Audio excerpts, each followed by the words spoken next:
We're live. Hello, everybody. Hello, everybody. Welcome back. This will be the final session of the day. And we'll have a presentation by Eric Ritter. He will talk about Cavells Skepticism and the mixed blessing of finitude. Eric is a scholar, writer, activist. He received his PhD from the Vanderbilt University Philosophy Department in 2019, and he has been visiting doctoral fellow at the University of Chicago Center for German Philosophy and the Freie University of Berlin. Since 2017, in addition to his scholarship work, he has worked on various research and policy coalitions around justice reform in Greater Nashville. He's currently lecturer and visiting scholar in the Vanderbilt University Philosophy Department, as well as social justice fellow at Rafa Institute in Nashville. In the summer of 2021, he will be a fellow at the Freie University of Berlin Center of Cinepoetics. His publication includes Cavell and the Everyday of Thinking, forthcoming, Thinking with Cavell About His Death, 2019, and Emerson's Abolitionist Perfectionism, under review. During the summer of 2019, he helped the Cavell family prepare Stanley Cavell's literary estate for its future archival home, as we have seen already in our first day. Arata and Fernando were already introduced, and they will be his respondents. Thanks. Up to you guys. Thank you, Igor, and thank you, Andrea and Leonidas, for organizing this wonderful conference. I've already been learning quite a bit. So the title of my talk, which I'm going to read, is Cavell, Skepticism and the Mixed Blessing of Finitude. It can sometimes get lost, I want to suggest here, in our attention to Cavell's enactment of the movement from skepticism back to finitude, that there is a reason the skeptic feels impatient or despairing in the first place at our finite human condition. The skeptic, I want to suggest, does not only wish to escape or avoid the conceptual possibilities available in specific or particular language games because of some depravity or oddity. Rather, or in addition, the truth in the skeptic's movement is that there is something genuinely disappointing, or at least something that is experienced as disappointing, about being conditioned in the finite or human realm. And my goal here is to try to get clear about those specific elements of our finitude, which the skeptic, as it were, flees from and, quote, sees as from the leaving of them. It's a Cavell quote. So this paper thus begins to frame elements of finitude as these elements are presented in Cavell's philosophy as a kind of mixed blessing. The idiomatic meaning in English of a mixed blessing involves not only a duality of positive and negative features, but also an intrinsic link or bond between those negative and positive features. That is, the positive chance and the negative threat of a mixed blessing are bound together. Quote, no risk, no reward, end quote, as the saying goes. As I hope to begin to show here, our finite cares, commitments, responsibilities, and desires both relate us to the world and open us to the risk of loss. It is, I think, this entire condition involving risk of failure, loss, exposure, and even death, much more than the materialization of any specific negative element of human finitude, that the skeptic seeks to avoid or to transcend. And such a desire for avoidance or transcendence, really what I will be stressing here, is not entirely unreasonable, for finitude is, I think, a mixed blessing. I discuss here three interrelated elements of our finite condition under this heading: a particular notion of responsibility, followed by what Cavell, after Emerson, calls our partiality, and finally, the notion of conformity. So let me start with section 1, called the Truth of Skepticism. A curious phenomenon pervades Stanley Cavell's inheritance of the philosophical problem or problems of responding to the skeptic's challenge to the human powers of cognition, a phenomenon Cavell comes to call the truth of skepticism. As I understand what Cavell means by this catchphrase, it refers to something that the skeptic has unknowingly discovered about the human being's fallible finite station or position in the world, which the skeptic then interprets as a shortcoming or failure. The skeptic thinks there is something we cannot do, bridge a gap between the representation of the world and the way the world really is, or fill in the abyss between the physical world and the content of thought. The skeptic's sense of shortcoming culminates in a mood of disappointment or despair about the capacity of finite human beings to so much as successfully grasp the world in thought or with reason. That is, to so much as adequately bring to bear language on the world. Socially and culturally, hence historically on Cavell's account, this disappointment over the finite station, this sense of a gap or abyss we cannot bridge between mind and world, has led to a widespread experience of an expression of silent melancholy or, quote, quiet desperation, end quote, in Emerson and Thoreau's words respectively. But Cavell is not, as is well known, satisfied with the skeptic's self-interpretation. Quote, a formidable critique of skepticism, as of any serious philosophy, will have to discover and alter its understanding of itself, end quote. The skeptic's self-understanding of what they had discovered is not, on Cavell's accounting, entirely accurate. What the skeptic interprets as something we cannot do, know with certainty that what appears to me is really veridical, or know with certainty that the content of my thought or speech is an accurate presentation of the world, is not for Cavell a failure, but a mark or sign of the conditioned nature of human knowing. Key here, I think, is the argument that we can only fail to do something within the bounds of human possibility. We can only fail to do something within the bounds of human possibility. Inability or incapacity does not necessarily entail failure. I cannot digest metal, for example, never mind bring the process of digestion to the level of conscious awareness, but I hardly take either of these inabilities or incapacities as failures of my digestive system or conscious mind, respectively. Phenomenologically, we might say the experience of failure is a consequence not just of something we cannot do, but rather something we want to do, but then subsequently learn we cannot. Accordingly, Cavell's, quote, critique, end quote, of skepticism will not consist of showing that what the skeptic says is false, for a confused desire is, of course, neither true nor false. Cavell's critique will instead have to be, at least for the most part, indirect, oblique, and most of all therapeutic, leading us towards an acknowledgement or avowal of the confused desires that have led to a sense of despair or dissatisfaction with finite human powers of cognition.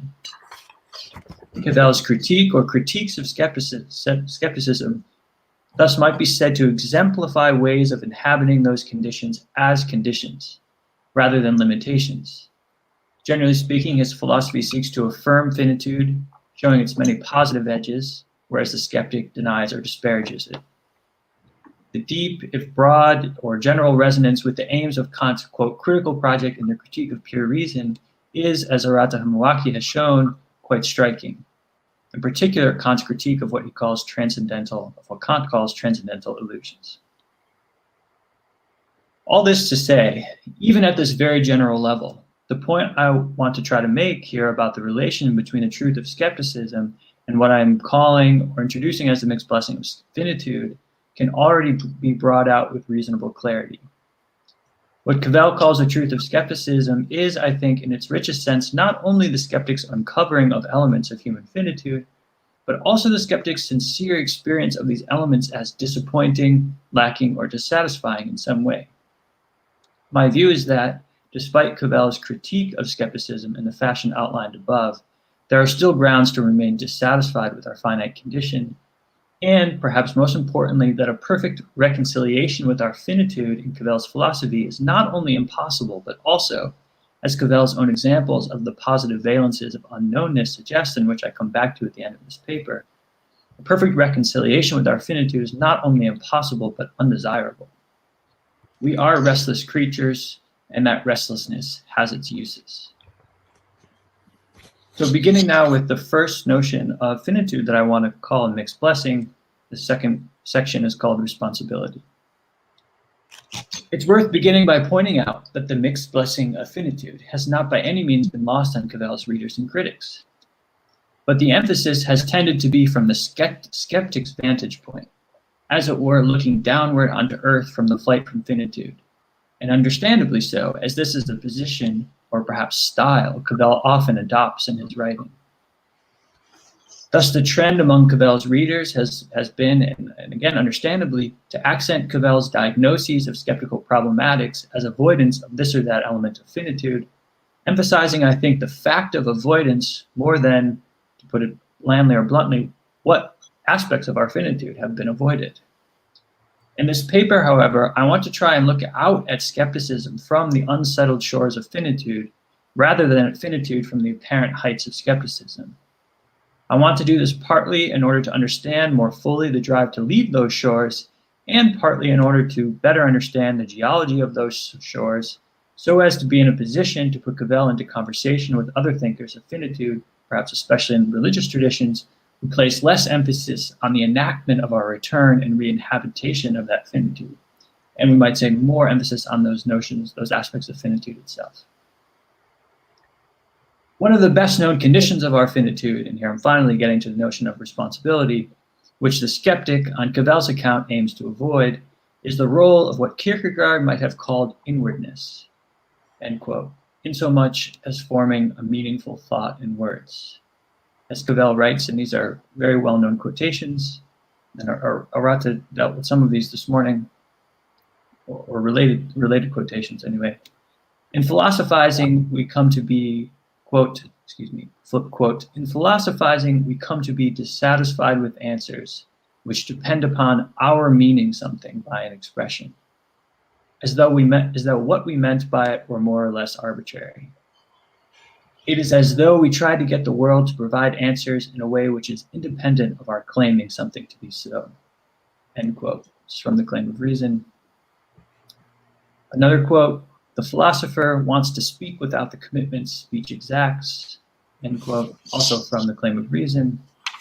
And finally, quite well known, Cavell's thought, quote, I must empty out my contributions to words so that language itself, as if beyond me, exclusively takes over the responsibility for meaning, end quote.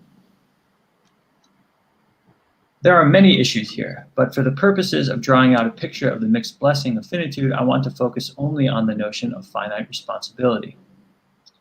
Taking responsibility generally for actions requires, at a minimum, having a sense of myself reflected in my actions, including linguistic actions in Austin's sense, and endorsing that action as an expression of my desires.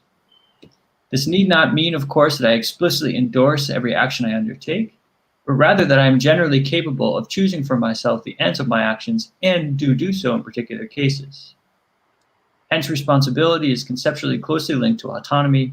According to the legal construction of mens rea in criminal law, for example, to be responsible for a particular action which broke a law, I must have been capable of forming the intention, or at least understanding the consequences of said intention.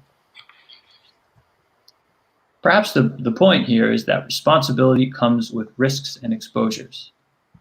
To take responsibility for my life with words is to be accountable not only for when speech acts go wrong, misfires and abuses in Austin's terminology, but also to be accountable for when they go right. That is, to be vulnerable to their expression, to allow myself to have been expressed. Regarding the risk of misfire or abuse, the risks are more or less straightforward, if yet inexhaustibly varied, improper circumstances, inadequate authority, insincerity, and many more conditions.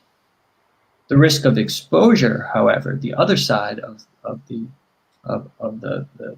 condition of risk, as we might say, this risk of exposure is more complex, it's murkier, and hence I think provides more fodder for Cavell's introspective philosophy.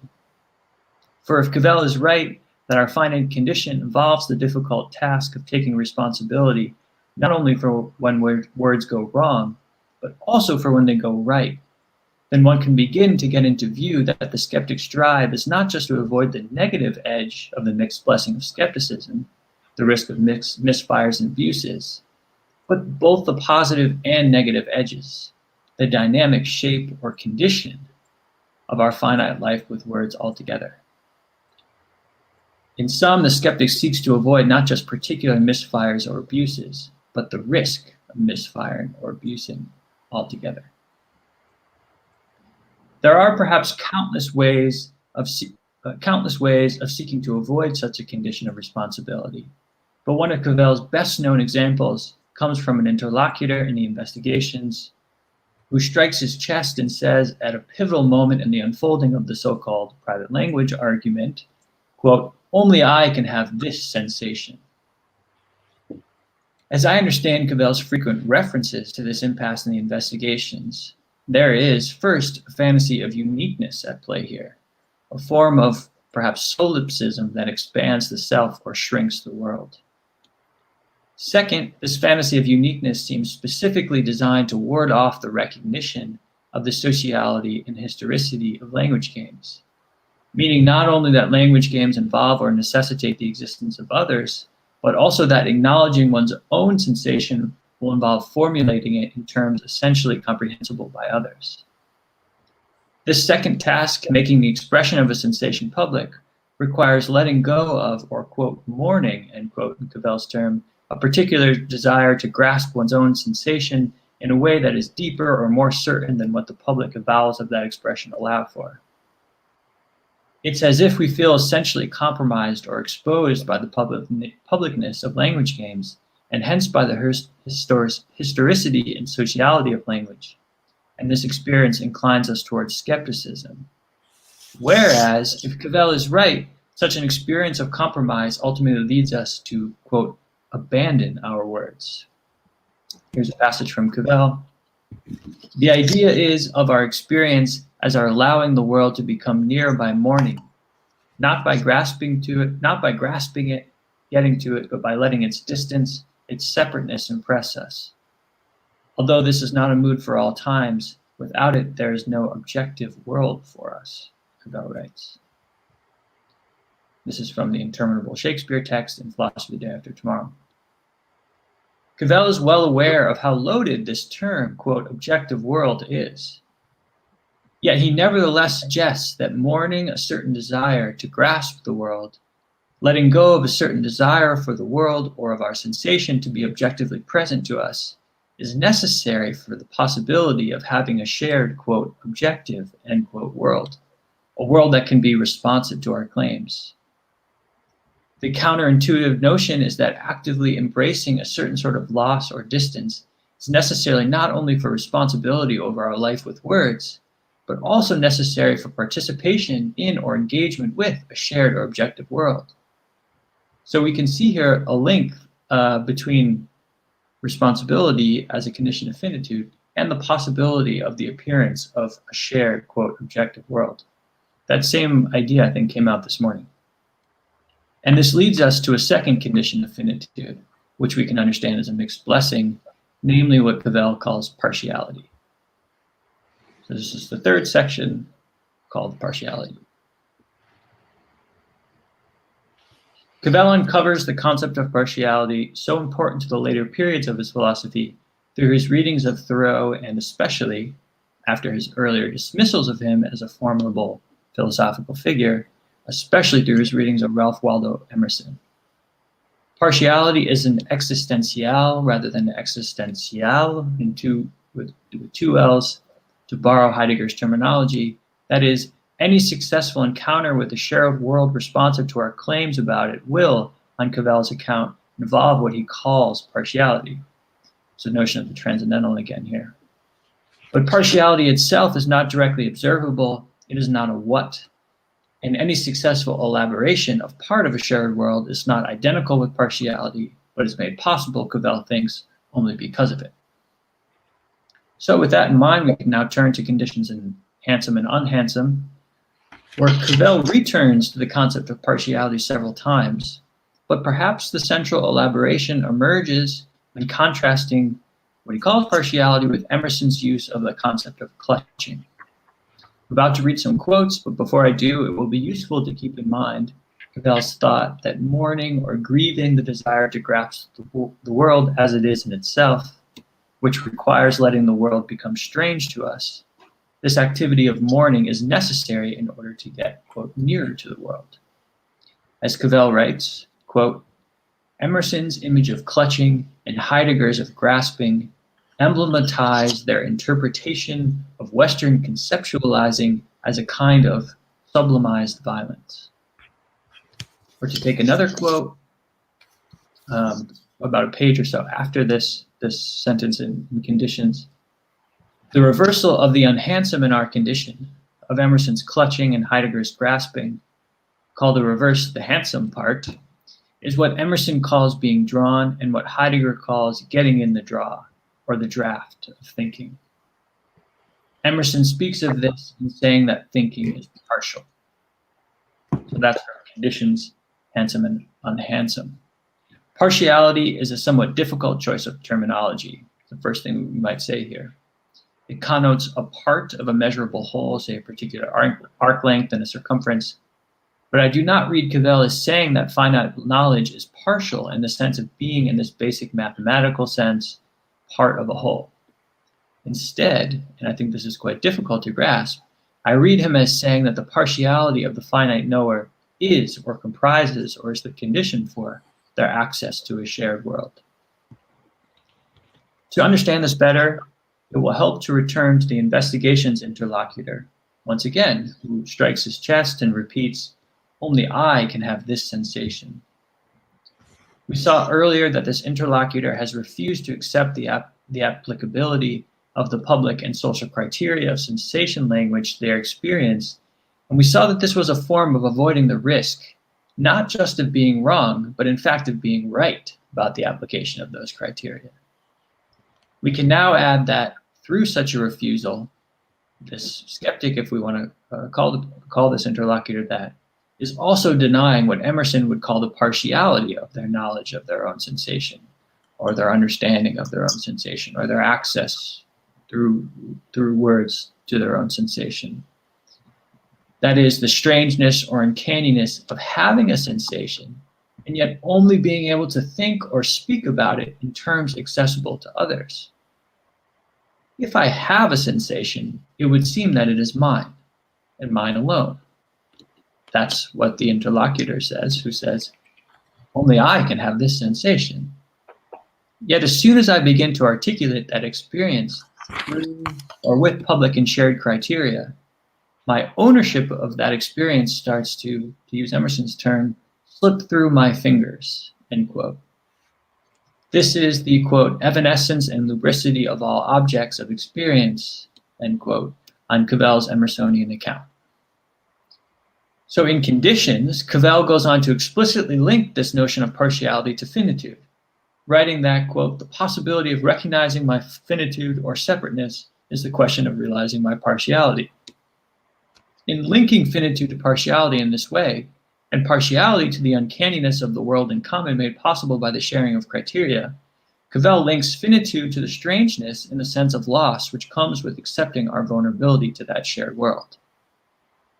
And so I think what now comes to the surface in our refusal of that shared world is not only a desire for uniqueness and a fear of exposure, but also a desire for invulnerability. The publicness of criteria, the piercing of one's illusory self-understanding by a world in common, is perceived by the modern skeptic, and I use that term modern skeptic just to differentiate the forms of skepticism that come about in the Enlightenment period from ancient forms of skepticism. It's not an adequate term, but it's just designed to do a bit of basic work. The publicness of criteria, the piercing of one's illusory self-understanding by a world in common, is perceived by the modern skeptic as a threat. Conversely, a particular idea of vulnerability or exposure to a world in common thus appears as a condition for the use of reason.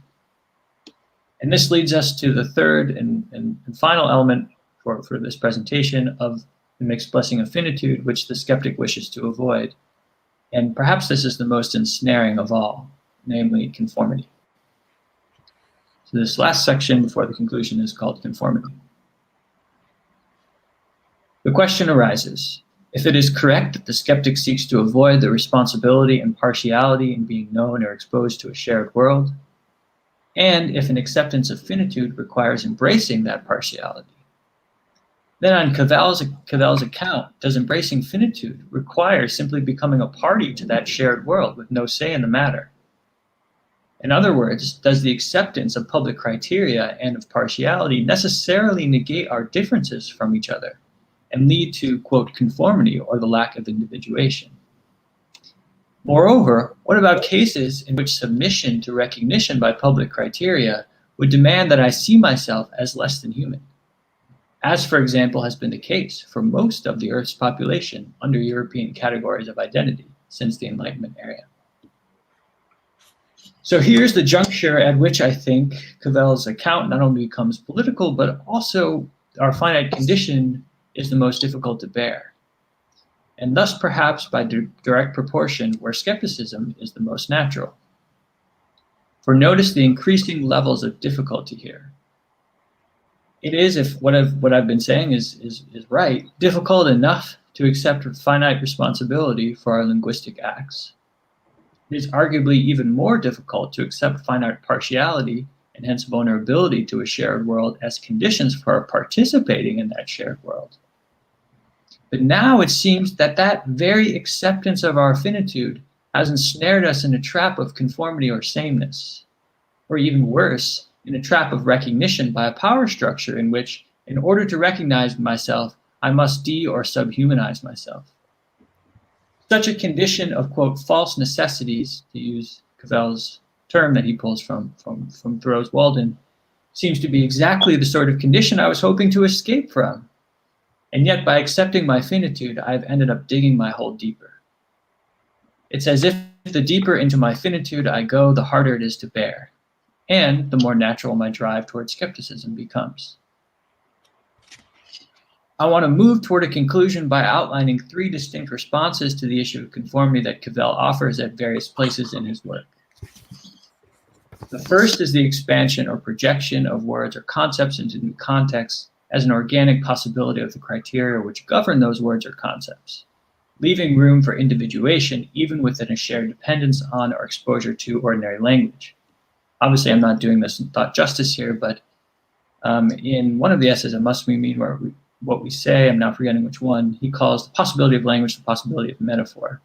So this inherent flexibility or open-endedness to the very conditions which allow us the possibility of a shared world. The second response to conformity is the possibility of refusing to live by or be vulnerable to a shared world presented by a particular community. And this may lead, third, to a sincere and self-reflective unknownness of the self to itself and by others, especially if there is no alternative community to supply criteria, as in Cavell's notion of the, quote, unknown woman, and exemplified by Nora's refusal to stay tethered to her husband Torvald's belittling, if loving, demands on her in Ibsen's Doll's House. So an entrance into this tangle of issues is to recognize that, as Stephen Mulhall has emphasized, there is a sense for Cavell in which human individuals are at any given moment either lost to the crowd and to habit, lost in the they, or they are in process of separating themselves, individuating themselves. The point here is that being trapped in one's exposure or vulnerability to public criteria is not an entirely avoidable condition on Cavell's account. As we saw, it's part of accepting finitude. Yet the difficulty is to distinguish between a finite need to escape what may be a particular set of false limits on one hand, and the desire to transcend our human condition on the other hand. But the acceptance of criteria governing ordinary language does not, luckily, confine us to the current use of those criteria. I'm not exactly sure about that formulation, but on Cavell's well-known account, words are always capable of being projected into new contexts, while nevertheless remaining true to the underlying shape of that concept. Understanding this, I think, is key to hearing the philosophical depth of the work of Emerson and Thoreau, who channel their philosophical aversion to conformity into an expansion of the work of ordinary words, rather than into a denial or rejection of the very possibility of the world offered by those criteria. Yet Thoreau and Emerson's creativity within acceptance of shared criteria is apparently not an option available to everyone. I think that a payoff of Cavell's approach to matters of finitude is that it ultimately leaves room for the rationality of particular decisions to remain unknown, and hence perhaps in a sense to remain skeptical. To remain unknown or to remain skeptical to a particular community or culture if the price of being known is too costly, say at the cost of an enforced self-image of not being a full human being. The four protagonists in Contesting Tears comprise Cavell's primary examples of a particular individual's refusal of the terms of criteria provided by a larger community or culture. But it is essential that this refusal that these four protagonists undertake occurs within the plane of the finite. That is, happens as a consequence of a particular way of being characterized by a culture, not of being characterized or vulnerable to a culture's understanding in the first place. The latter, of course, amounts to a rejection of finitude altogether. But the former, if I've got this right, is itself a tragic aspect of finitude. The simultaneous need for recognition by a community and the impossibility of achieving that recognition in just or amenable terms. In such a case, to quote from Contesting Tears, the terms of one's intelligibility are not welcome to others, end quote.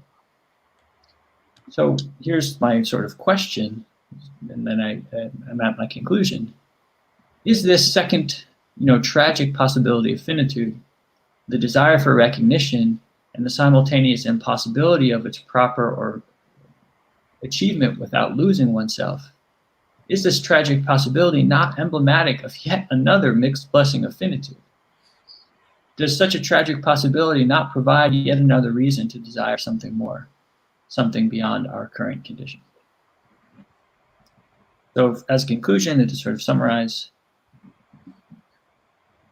in this paper, I have sought to understand those aspects of finitude which might be usefully framed as a kind of, quote, mixed blessing, end quote. I have placed them under the headings of responsibility, partiality, and conformity. My main point has been that the effort to avoid or transcend these conditions is understandable, for the risks they involve are difficult to bear. But the cost of such avoidance, as I only hint at and do not by any means prove in this paper, is arguably the loss of a shared world, a world responsive to what we can say and think about it. Yet at the same time, it is possible and sometimes desirable from within the plane of the finite to reject the constraints or conditions of such a shared world because of the implications which an acceptance would have for one's own self-understanding through the lens of that community's or culture's criteria. Thank you.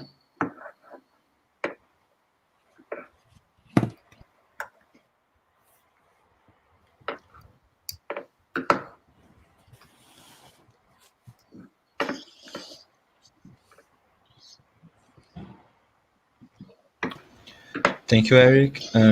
We're now open for questions, comments, and I would like to remember that we are also open for questions in our chat on YouTube and Facebook. Can I just briefly thank Professor Hamawaki and Fernando for bearing with me as I got you this paper so late. So Fernando, do you want to go first? I actually have one question, well made. Other things I'm still processing, but if you have anything ready-made, No, please go ahead. Okay. Thank you, Ritter. As Andrea commented in our private chat, it's a lovely text. It's really good to read, and it was very delightful to get in touch with your ideas, Eric, because I since Jonas told me about you, I've been curious to read your papers and your production. But well, the first question I have is that we talk about losing oneself as we are accepted by a community, and I see that this dynamic when you mention the political processes that, if I'm well remembered, at the very beginning of Claim of Reason, Cavell mentions that we learn things from community by I wouldn't say introspection, but by understanding ourselves. And And this is something that I believe is somehow present in your text, because this experience of losing oneself is also getting in touch with a certain form of knowledge about your community that you have. That is internal to this connection that you have with your community. But when I try to think a little bit more calmly about the idea of losing oneself, what comes to my mind is precisely is the idea that if aren't there forms of continuity between this experience, the experience of getting lost to oneself, and if it's not perhaps also a part of the risks that you take, as you said, that I think was also one of the things that most impressed me, that it's including desirable to get in touch. Perhaps it's desirable to be restless, to stay in contact with others.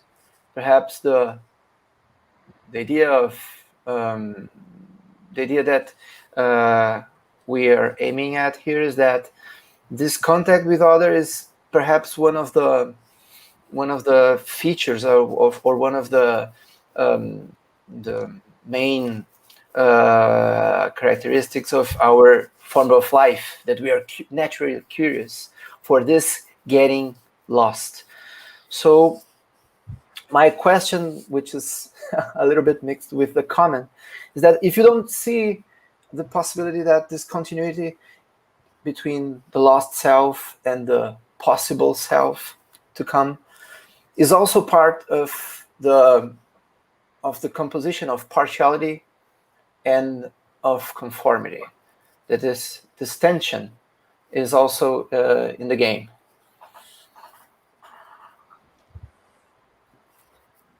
Yeah, I mean, I'd love to hear what others think about that as well. But, my understanding of Cavell here is that there's no escape from that tension. It's just something, at least for our current historical and I think cultural point of view, we just experience that tension as a tension. The tension between, wanting to, be a part of a shared world with others, and yet feeling or experiencing the lack of individuation that complete conformity with that shared world will create. I don't see this as, in his view, a philosophical problem that we should try to solve. I see it as an existential difficulty that we have to accept. And that leads me to something, that I wanted to say, and I think this is a matter of taste at some level, but for me, the existential notion, layer of reading Cavell's philosophy, maybe there's some difficulties with professionalizing it, perhaps, but that's really important. And I am curious, what others in the workshop think about, how to think about these existential stakes of philosophy within, the professionalization of the discipline. But that aside, yeah, I think what you were talking about, Fernando, is just there. It's a tension in Cavell's. In Cavell's view, it's a tension of our finitude, or the current shape of it.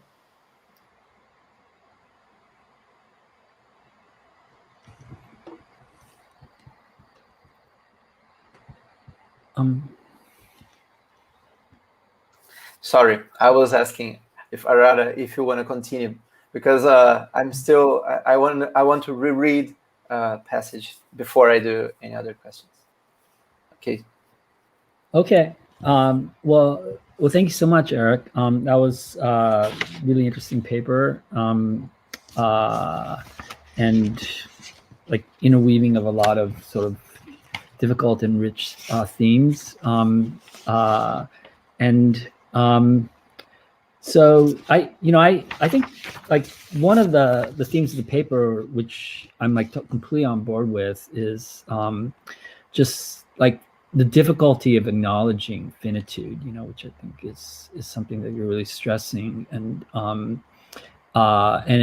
you're also stressing that you're never over and done with it. You're like it's a constant sort of struggle, and in that sense, like skepticism is something you're never over and done with. It's always a threat of skepticism, and that does seem to me to be like an important feature of Cavell's conception of skepticism and in the way that it informs his writing. And I also like the way that you divided the different sources of struggle, between the it could be put, the different aspects of human existence that we're prone to seek to avoid, and thinking of skepticism as a response to these,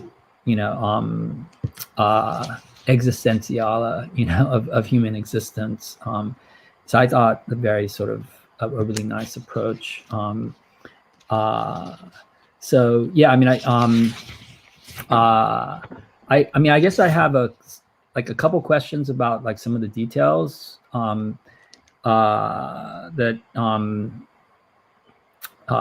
I don't mean these to be like objections really, but just sort of questions regarding like developments of some of the ideas in your paper. So I guess one, I like your characterization of finitude, the way it developed in the paper. But at the beginning of the paper, there was finitude seemed to be characterized in sort of epistemic terms. That it was like the difficulty of accepting like one's fallibility, as opposed to certainty or something like that. And I guess I was a little bit worried that was sort of figuring finitude in the skeptic's own terms. And I think that as you go on, you sort of get you figure finitude in terms that are not the way the skeptic, him or herself would. So it's not a matter of accepting that we're not going to be able to achieve certainty or something like that. It's more, it has more to do with these these existentiala of taking responsibility, of partiality, and the problematic of conformity. So yeah, so it seems like that you might want to divide up like the ways in which like finitude is conceived of by traditional epistemology, and then the way in which Cavell, like the richer conception of finitude that you get in Cavell. And I think this is of a piece with like the way in which Cavell confronts the skeptic with the non-claim context. He's bringing an element in there that is different from the way that in which this epistemology sort of conceives of a threat. So yeah, I'm just like a little bit wary about like even introducing the term fallibility as a feature of finitude. And I think Cavell sometimes does, but I think like in general he seems to avoid that. So and then like with regard to conformity, I have one question. Like with regard to partiality, there's this interesting relation between like distance and closeness, and I think you characterized it nicely. I think this is right, about Cavell, that the separateness and distance is itself a condition of nearness, and I'm not sure how to understand those terms. But I mean, and I think as you admit, it sounds sort of paradoxical, because it's like, well, but if you're distant, aren't you like not near? And so like how does like distance and separateness, and acknowledgement of that, how does that enable nearness? I mean, I think you're right that that's definitely in Cavell, but I would definitely like to have a better understanding of that. And then like finally about conformity. I mean, I wonder there whether that like conformity, because there's sort of debased or like false images of sociality and false images of individuality or individuation that sort of play off one another, and I'm wondering whether that is that isn't itself also just an expression of skepticism, so like the worry that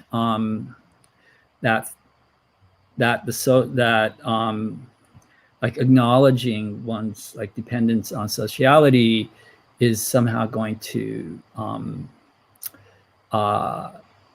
detract from one's individuality or something like that. That itself seems to build in sort of false images of both sides, and so I just wonder whether like what you're characterizing as conformity there isn't itself an expression of skepticism, not sort of part of our finitude, but something that acknowledging our finitude would need to overcome, just as acknowledging our finitude like requires overcoming like the skeptic's idea of the presentness of the world, right? I mean, it's and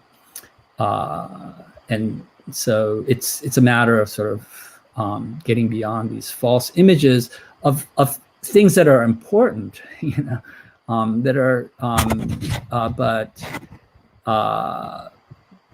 and so like the passage from Wittgenstein, it's like that's sort of it's a passage which is a kind of apotheosis of the false image of mindness, where you like beating yourself on the chest, as though that, I mean, it seems like that's kind of meant as a sort of release, like, if that's what mindness comes to,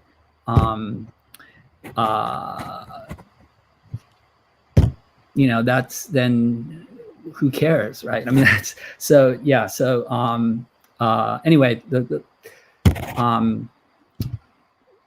hope those questions are relatively clear. Okay.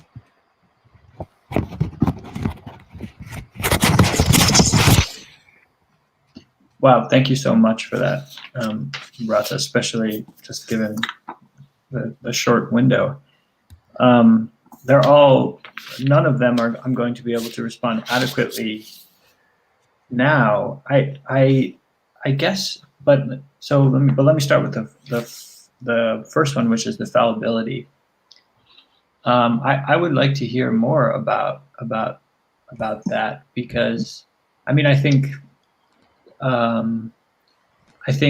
something like varieties of fallibility, I would be more inclined to say we need, rather than getting rid of fallibility.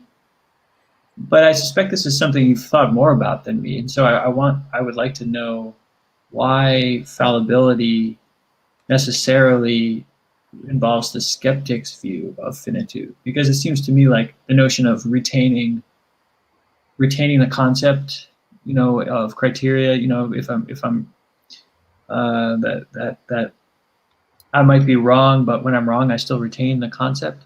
I think about that through the lens of fallibility. So if that's wrong or misleading, then I think then I have some more to think about. So I basically, in response to your first question, I have another. I'm asking an additional question. Should I stop there, or should I keep going? Sure. I mean, I could respond very briefly. I guess the fallibility seems to me to still be within the skeptic's conception of dialectic, because it still gives you something to be disappointed with, like fallibility. It's kind of easy to understand how, like, admitting fallibility is something you can be disappointed with, and that's exactly what sort of the skeptic is trading on, that we need some presence of the world, where, like, we can't be mistaken, and that's precisely because we can be disappointed with something less than that, and so like the way this, like, pragmatism is sometimes brought in, that's like a kind of pragmatist response, or even maybe J.L. Austin's, where you sort of say, well, no, the skeptic is like, he's hankering for too much, this, like, we need to know, it's like we need to not, like, think of knowledge as I think Austin put it this way: subspicia eternitatis, but subspicia humanitatis,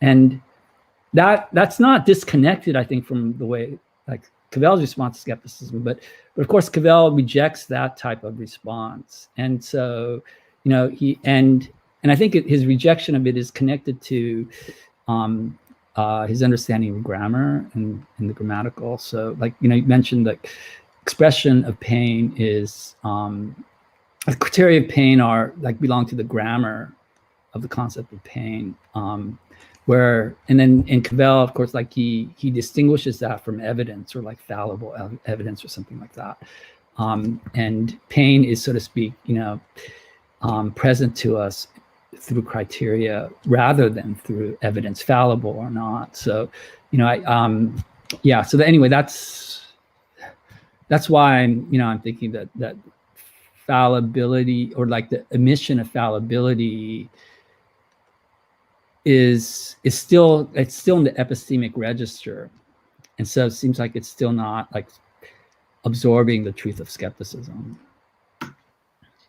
I'm completely on board and learned a lot from that, but with one caveat. But I mean, I do think there's something disappointing about criteria and about our Sure. So I think it's maybe the difficulty is getting that point down, but I don't want to overstate it, because part of what I was trying to do in this paper is to understand the sense in which, I guess, maybe putting it this way, even when we're not adopting the skeptic's view of our finitude, a realistic view of our finitude is kind of disappointing.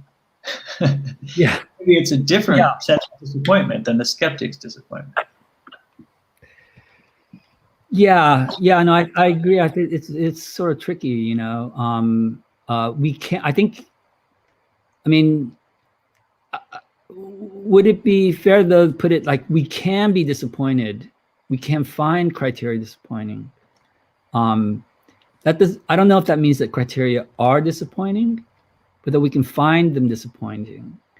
And that's an important feature of criteria, that we can find them disappointing, but then our flight from criteria isn't a flight from the disappointing nature of criteria. It's a flight from our finding criteria disappointing.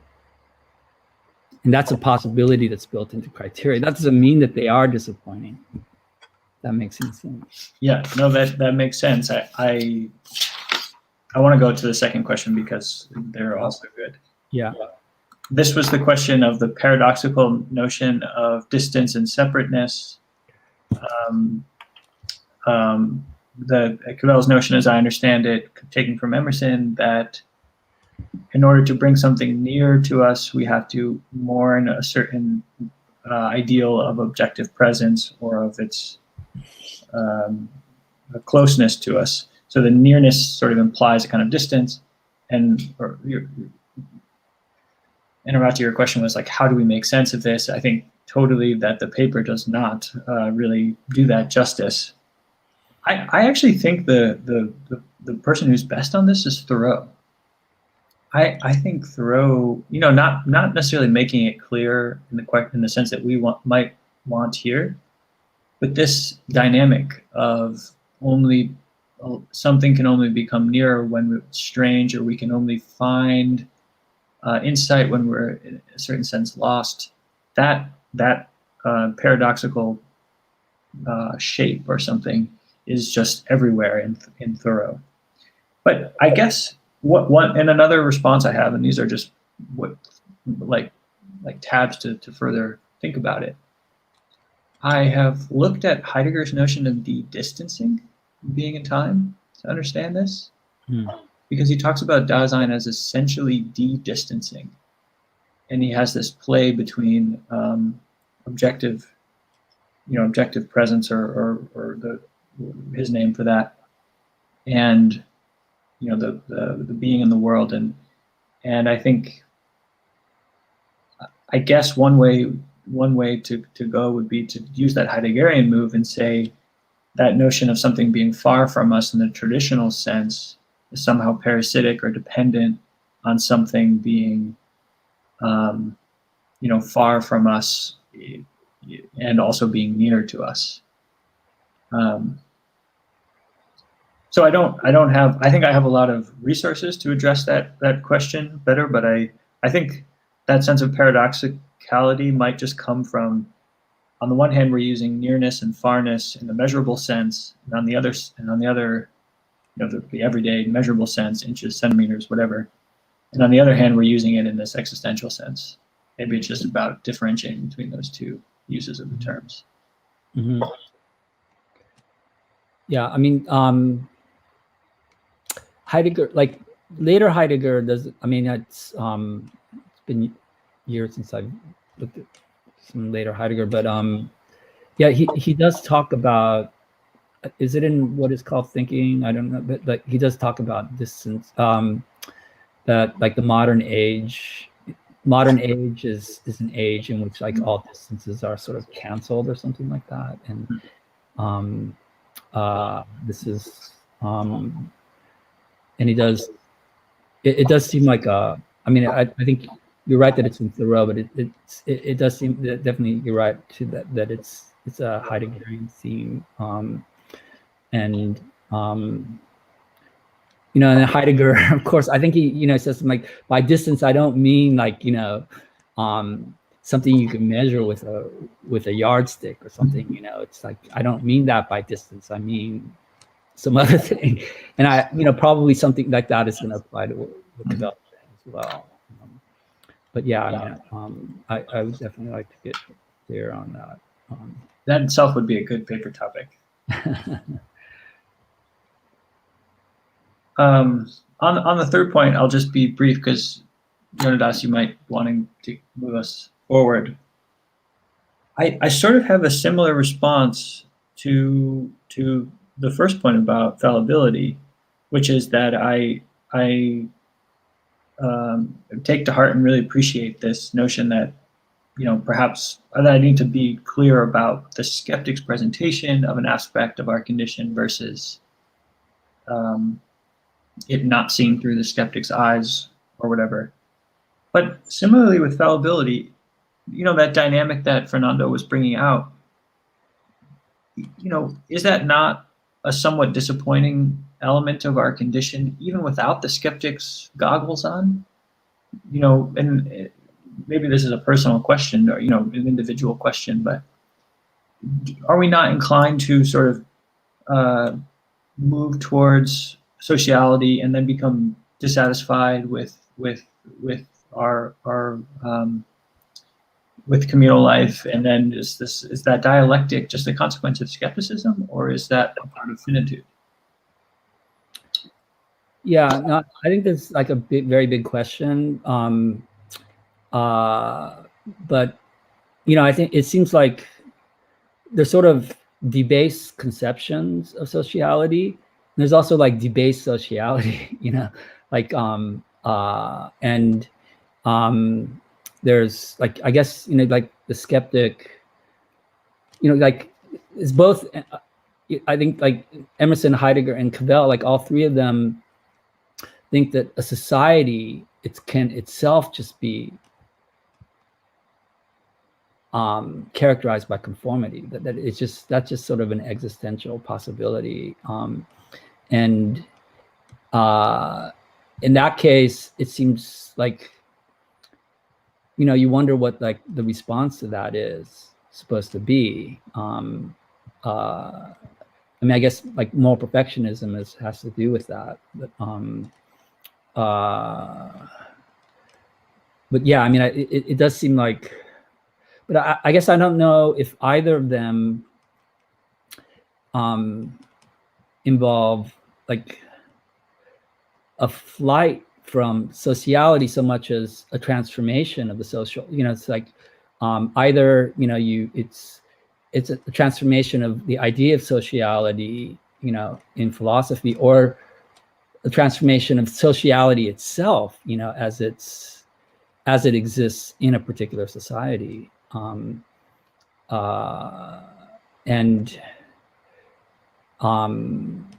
that doesn't seem, I guess I'm not sure whether that is a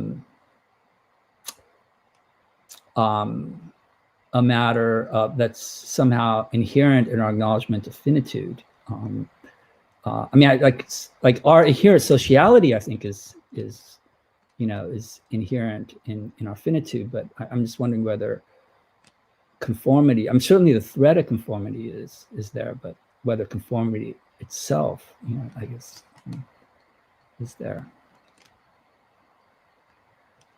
Yeah, I mean, I think, I know I want to talk more. I want to talk about this with you but the point I think that the paper was trying to make, and I didn't quite realize that I, was trying to make this point until writing the paper, was that the acceptance to our vulnerability to shared criteria, as it were, even, sort of automatically leads to this other issue of being kind of completely defined by those criteria. So conformity, as the paper ended up, was itself, that notion of conformity, as opposed to the debased notions of conformity, was an aspect of finitude and not just the skeptics, debased view of finitude. So we're just circling around the same point here, but.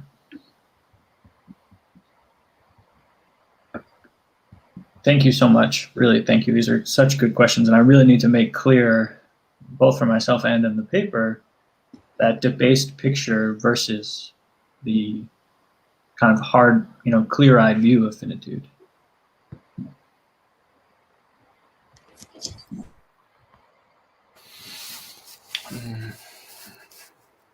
Can I go again to another question? Is it possible? Sure or not? Of course, of course. Yes. Okay. Okay. So the other, when I was rereading page 10 when you speak about invulnerability, and I was trying to realize what I was expecting when you mentioned this word, and actually the paragraph takes another path. And I, as all skeptics, I was like, not disappointed, but I was expecting something that you were going to say because of the commitments you make on page, or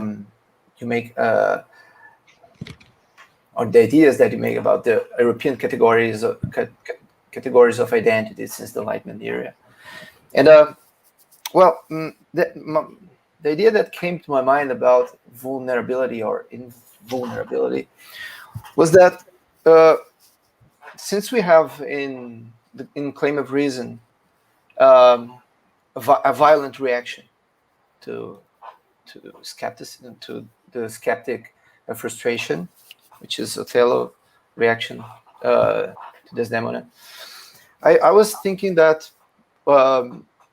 And if correct me if I'm wrong, the idea that also the desire for invulnerability could be attached to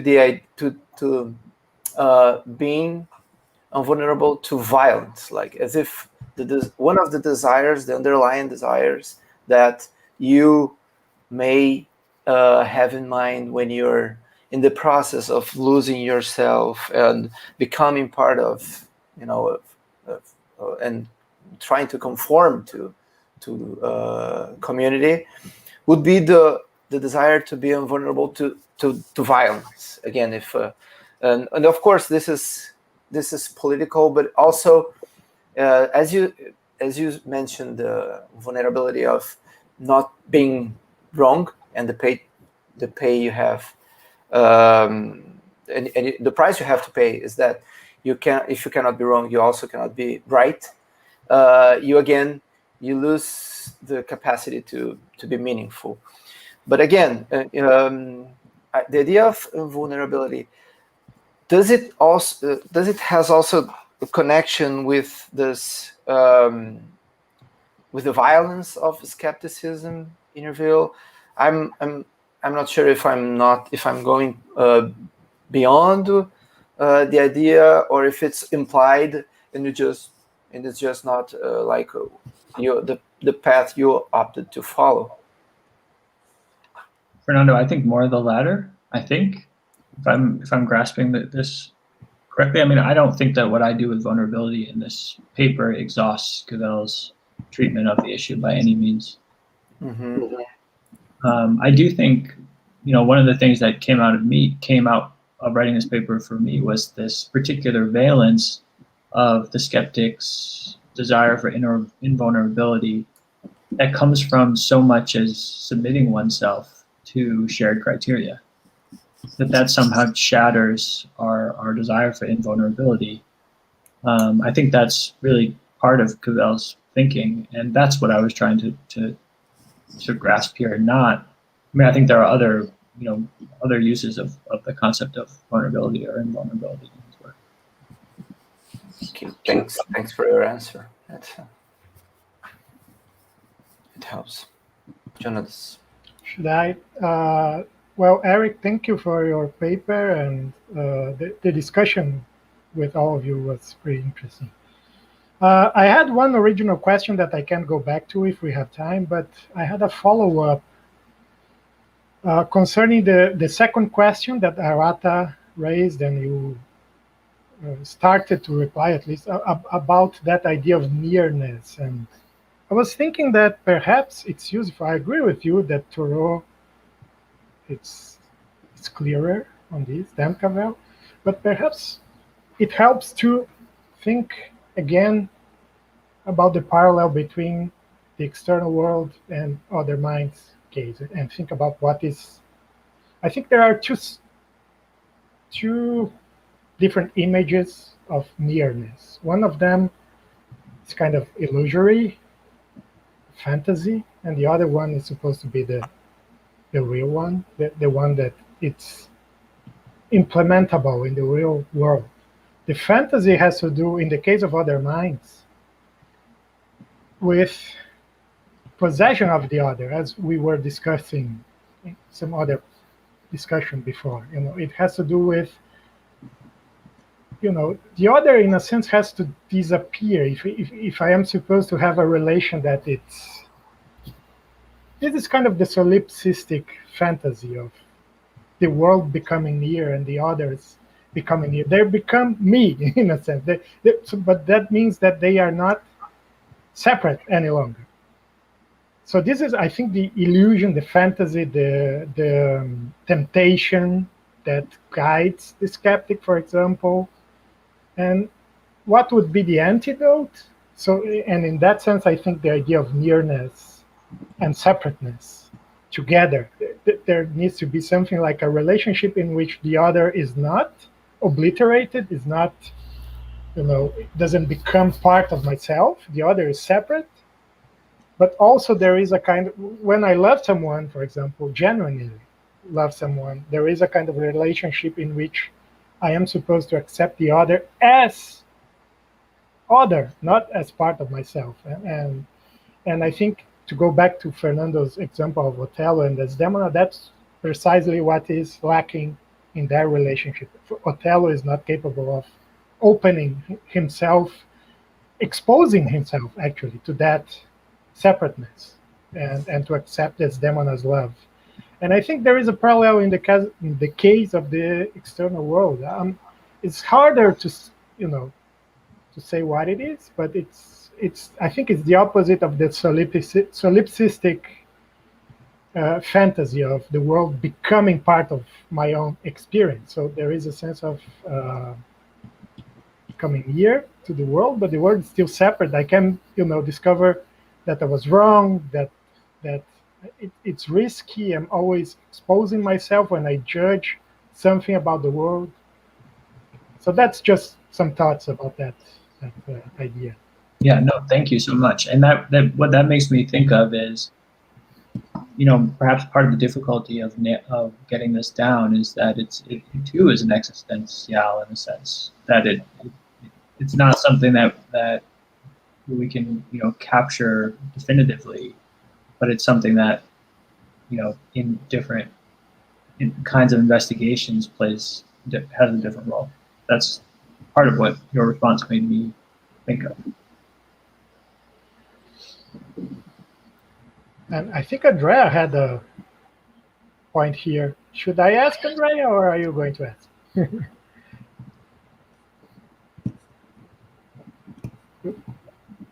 Pode fazer a pergunta para mim em inglês. Okay, so Andrea, there is a comment in the chat. Are men more afraid of vulnerability than women? I'm asking because of Shakespeare's characters and considering what Nora says in Doll's House. Yeah, I have to say, I don't think that I quite grasp Cavell's view of gender. I think that part of the reason why I don't is that the context in which he was writing. There's that exchange with I'm forgetting her name now, but with a scholar in critical inquiry. I think Cavell obviously has this notion of the gendered inflection of skepticism, but I don't feel that I have a good grasp on that. I would just like to add very briefly that Shakespeare's case is an interesting one because Shakespeare himself was very afraid of vulnerability, from what little we can infer from not only his works but his life. We know very little, of course, but for example, his more personal poems, some of his letters show that he had a very hard time being able to reach out to others, and he ended up marrying a woman that he said in letters that he hated. So Shakespeare's case is an interesting one. Just that.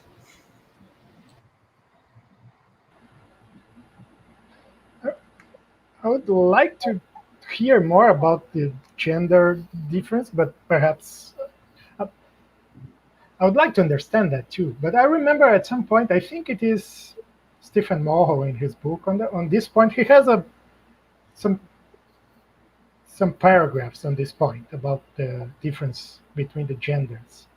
I can't remember precisely what he says there, but there is something about, there is a biological difference at least that has to do with the fact that women, the man can be always, it's always logically possible at least that children, a son, what's the word? Filius, the plural here. Children.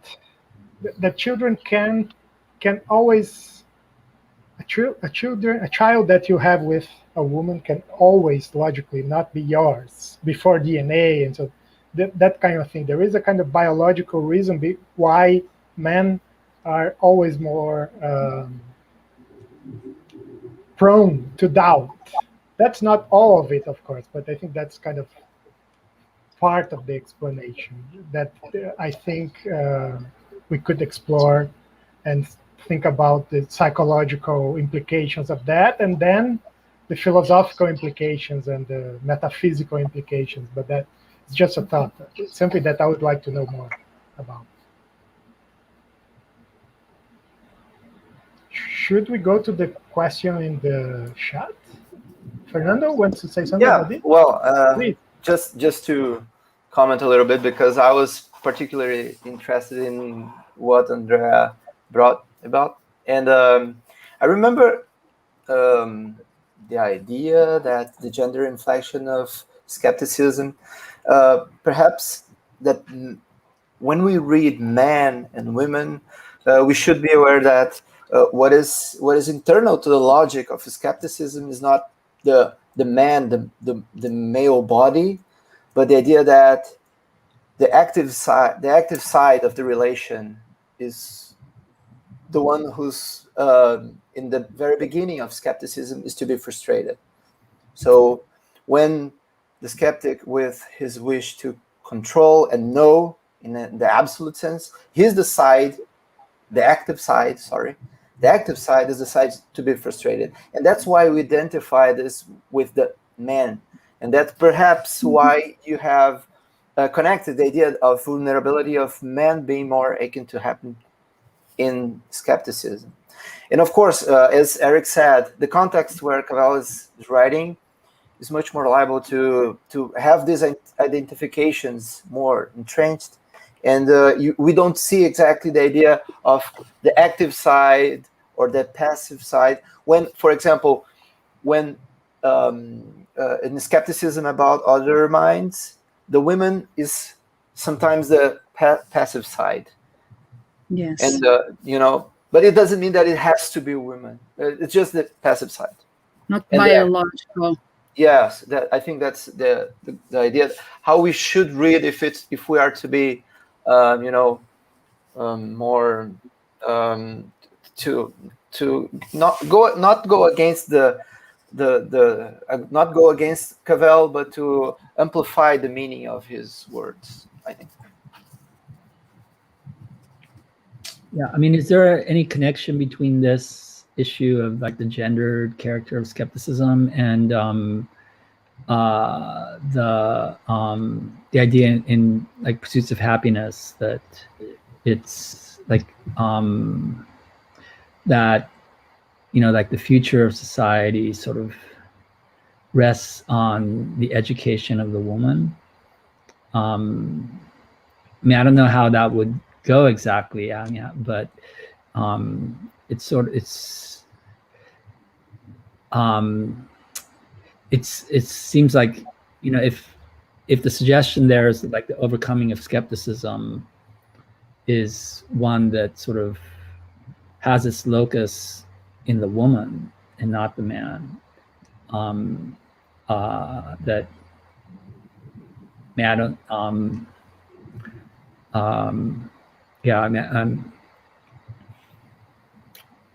so, and like, I mean, this would bring in a host of issues, about like the relation, about the connection between politics and the overcoming of skepticism and so on. But it seems like that's there in Cavell in some way. So Cavell says, he repeats many times something like, given the present state of our society, there is an asymmetry between the genders, and the woman depends on the man to become educated or something like that. But it's always prefaced by that, given the current state of our society. So there is an asymmetry.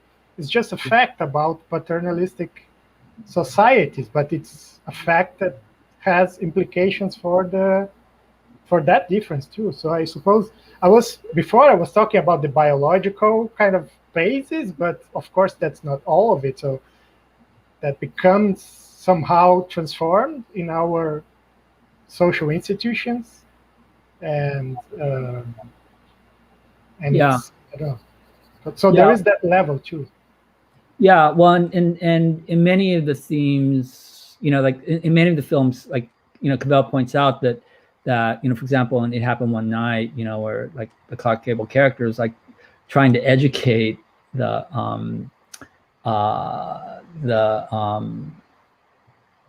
I forgot the name of the actress now, but but anyway, like he tries to educate her and like teach her how to dunk a donut, teach her how to hitchhike, and at every point, like the Clark Gable character is foiled, like either she knows better than him, or or his teaching is essentially useless, and so so I mean, the social structure is such that like there's this sort of asymmetry, but it's also it's also inherent, it seems like, in these movies, that they're inherently challenging. Like it is the case, I think, that for Cavell, that like the future of society rests on the education of what he calls the education, but of course by education he means not just what you learn in, not what you learn in the classroom, but but it's something that women have to do to some extent, maybe together with men, but not like dictated, by the man. But anyway, this brings in the issues. Me desculpa, eu vou complementar. Eu tinha um pouco em mente também um pouco da influência da psicanálise no Cavell, essa discussão freudiana do caso Dora, do bate-se numa criança, textos da psicanálise que falam sobre o feminino do capeta, o fato dele falar em melancolia, e uma discussão que ele tem com Lacan sobre o discurso do saber, que me parece ligado ao masculino. Então, eu acho que esses temas são bem complicados, porque tem a parte política, tem a parte epistemológica, tem a psicanálise. Yeah, so Andrea was also connecting these questions, these levels or these domains that we've been talking about, the social, the biological, with the psychoanalytical or psychological, and she was also recalling that Cavell sometimes makes references to Freud and Freud's Dora case, and I forgot something else that you said, Andrea. But, discurso do saber no Lacan, a discussão do Lacan sobre o saber. The discourse on knowledge by Lacan. I don't know what's the translation of that to English. But yeah, I think those aspects should be. I just want to add one thing, because of that asymmetry that I was talking about. I agree with Arata that is just a contingency. It doesn't mean that Cavell says explicitly that both have to learn and to be educated, become educated. He also says that the man has to be humiliated. He has to, always become aware of that. That he is assuming a position of a higher position, and he has to be reminded that he's not in that point. But it's because of that asymmetry that the melodramas are possible. That it's always when the negotiation doesn't happen, when the genders are not able to become mutually educated that way, we have the melodrama where the woman is basically, the man is unable to understand the woman, and in a sense the man is unable to see her as separate. She's basically a fantasy in his imagination, she is not, but he has a fantasy that he marries with a fantasy instead of marrying with the real woman, and that's part of the problem. So there's always yeah. But there is a question, if you want to go there, Eric, in the screen, and there is a second part too. Claude Colbert.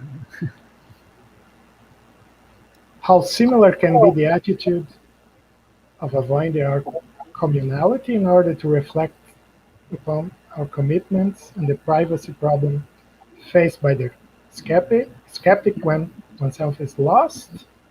Seems like the skeptic faces a different difficulty. Would you comment on this? This is such a good question, and it is what I was trying to do at the end and this refers back to our discussion of gender, because I think in pursuits of happiness, the the female protagonists of those 4 films, in different ways, each of them resembles the skeptic.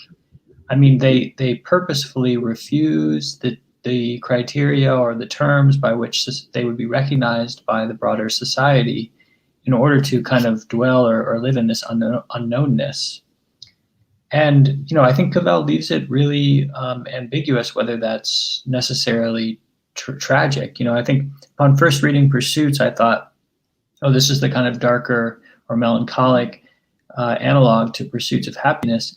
But I actually think it's more ambiguous than that. I think the female protagonist positions in that film are actually not necessarily just negative. So I mean, and I think they in some ways they're better for not having to accept the terms of the society's view of them. But all that to say, obviously the skeptic faces a different difficulty. I mean, it would not be correct to trace everything that Cavell has to say about skepticism, of course, onto these 4 female protagonists. But I do think that he sees a link there between, let's say, between what the skeptic, enforces on themselves through a rejection of finitude, and what these 4 female protagonists do within the plane of the finitude. I mean, I think there's differences within a kind of general similarity there, and that's what I was trying to say at the end of the paper. I'm curious, whether others agree with that move.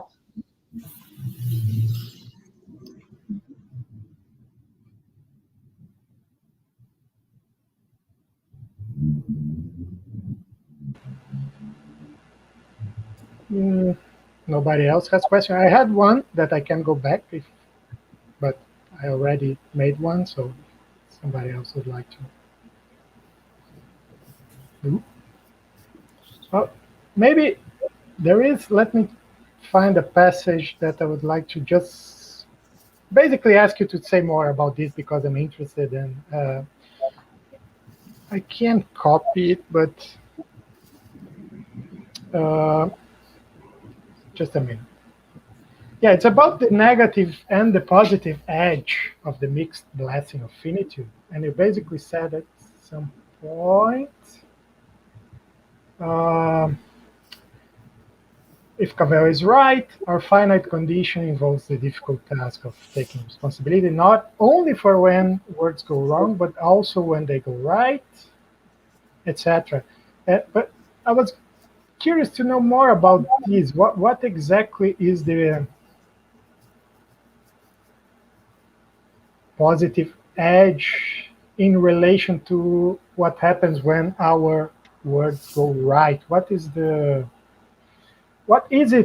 that the skeptic is not willing to take responsibility about words getting right exactly? I don't know if that's a clear question. Can you give an example, perhaps? Or? Yes, I mean, for example, where I'm going with this is that notion of the interlocutor investigations saying only I can have this sensation. I think that the way I understand it was part of what's happening there is that the interlocutor is not only is afraid of being, as it were, captured by public criteria. There is some notion of uniqueness or maybe omnipotence, or in the psychoanalytic register we might say omnipotence, but there's some notion of uniqueness there that or also presence that the skeptic is trying to avoid losing. So it's not just that there's the threat of being wrong about the identification of the sensation. That would be like fallibility, I think. Going back to Arato's first point, there's also this, rejection of the very conditions under which one can be correct, one can be accurately or adequately identify the sensation. Does that help, Uniqueness? I mean, I know that you know all of that, so I'm curious where your question comes. I don't know if I know, but so does it have to do when I'm right, I'm using words in a way that are always secondhand. They come with the initiation in my community's practices or something like that. Yes, that is what I'm trying to get at, maybe with a slight different perspective, but yes. Interesting. Yeah, that was just a very punctual, small question about understanding better that point. Gilly, are you with us? Let me see. I'm here. Would you like to ask any question? No, I wanted to say thank you to Eric for the paper and to all of you for the discussion, but I have no question right now. Well, we are more or less on time, so if nobody else has any questions, would you like to say any final words, Eric, Arata, Fernando? Just to say that it was an excellent session. I learned a lot.